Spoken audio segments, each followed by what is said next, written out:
नमस्कार शेतकरी मित्रांनो, डीएस न्यूज मराठी आपल्या हक्काच्या युट्यूब चॅनलमध्ये सर्व शेतकरी बांधवांचं हार्दिक स्वागत आहे।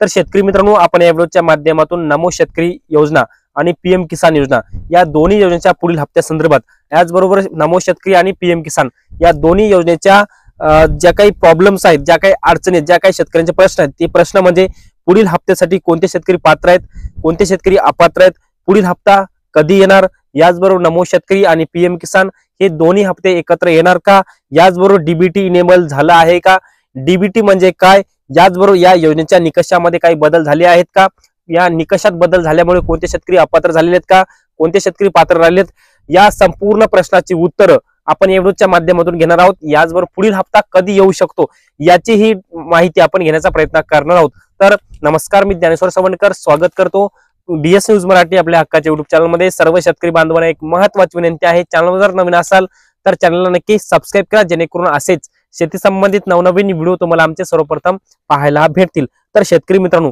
चला तर व्हिडिओला सुरुवात करूया।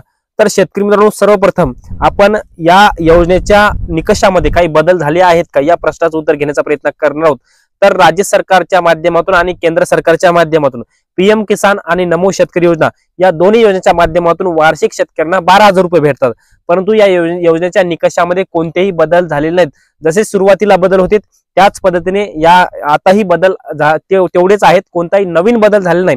मग कोणते शेतकरी पात्र, कोणते शेतकरी अपात्र हा प्रश्न तर तुम्हाला पडतो, परंतु जर तुम्हाला नमो शेतकरी आणि पीएम किसानचा मागचा जर हप्ता आलेला असेल तर तुम्हाला कुठलाही घाबरून जायचं गरज नाही, तुम्हाला कोणतेही काम करायची गरज नाही, तुम्हाला पुढीलही हप्ते येतच राहणार।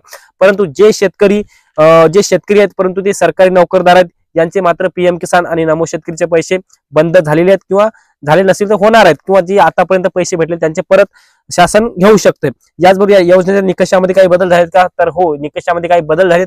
ते कोणते निकषामध्ये बदल झालेत ते सांगूयात। अपात्र आणि पात्रतेबद्दल तर काही बदल झालेच नाहीत, परंतु ज्या शेतकऱ्यांना पीएम किसानचे पैसे येत नाहीत, नमो शेतकरीचे पैसे येत नाहीत, अशा शेतकऱ्यांसाठी राज्य आणि केंद्र सरकारच्या माध्यमातून महाराष्ट्रामध्ये 411 लोकांचं मनुष्यबळ निवडलेलं आहे आणि या 411 लोकांची टीम राज्यामध्ये नमो शेतकरी आणि पीएम किसानचे प्रॉब्लेम्सचं सोल्युशन करून देणार आहे। त्यामुळे तुम्हाला कुठेही तहसील कुठेही जायची गरज नाही, तुम्हाला त्या 411 लोकांशी संपर्क करून तुमचा प्रॉब्लेमचं सोल्युशन मिळून जाईल। आणि हे संपर्क कुठे घ्यायचा, तुम्ही pmkisan.government.in या संकेतस्थळावरती भेट देऊन तुम्ही तो नंबर घेऊ शकता। कारण की आतापर्यंत जे काही पीएम किसान नमो शेतकरीचे प्रॉब्लेम होते, आधार सीडिंग, केवायसी, लँडचा प्रॉब्लेम पण होता, लँडचा प्रॉब्लेम दुरुस्त करण्यासाठी तहसीलमध्ये जायचे शेतकरी किंवा तलाठी कार्यालय किंवा तालुका कृषी अधिकाऱ्यालय तिघांच्या माध्यमातून शेतकऱ्यांचे मोठ्या प्रमाणामध्ये दिवसेंदिवस त्यांचं काम केलं जायचं नाही, त्यामुळे हे प्रॉब्लेमचं सोल्युशन आता होणार आहे। याचबरोबर डीबीटी म्हणजे काय मित्रांनो, शेतकरी मित्रांनो, तुमचं जर अद्यापही आधारला बँक खाता लिंक नसेल तर लवकरात लवकर करून घ्या, कारण की पीएम किसान आणि नमो शेतकरीचे पैसे तुमचे येणार नाहीत। जर लिंक असेल तर काही करायची गरज नाही, परंतु आधारला बँक खाता लिंक नसेल तर तुम्हाला पीएम किसान आणि नमो शेतकरी योजनेतून अपात्र केलं जाणार आहे, हे मात्र तुम्ही लक्षात राहू द्या। मित्रांनो, आता पुढचं महत्त्वाचं म्हणजे पुढील हप्त्यासाठी तुम्ही पात्र आहात का। तुम्हाला जर मागील हप्ता आलेला असेल पीएम आणि नमोचा तर तुम्ही पात्र आहात, जर मागील 2-4 हप्ते आलेले असेल तुमचं स्टेटस चेक करू शकता, पात्र आहात का अपात्र आहात ते तुम्हाला कळून जाईल। याचबरोबर आता सर्वात महत्त्वाचा आणि मोठा प्रश्न म्हणजे पीएम किसानचा पुढचा हप्ता आणि नमो शेतकरीचा पुढचा हप्ता, म्हणजे पीएम किसानचा 19वा, नमो शेतकरीचा 6वा, हे 2 हप्ते एकत्र येणार का, तर याचं उत्तर आहे हो। कारण की राज्य आणि केंद्र सरकारच्या माध्यमातून ह्या योजना शेतकऱ्यांसाठी राबवल्या जात आहेत। मागील भरपूर हप्ते पीएम आणि नमो शेतकरीचे एकत्र आलेत आणि याबरोबरच आता पीएमचा आणि नमोचा हप्ता एकत्रच येणार आहे।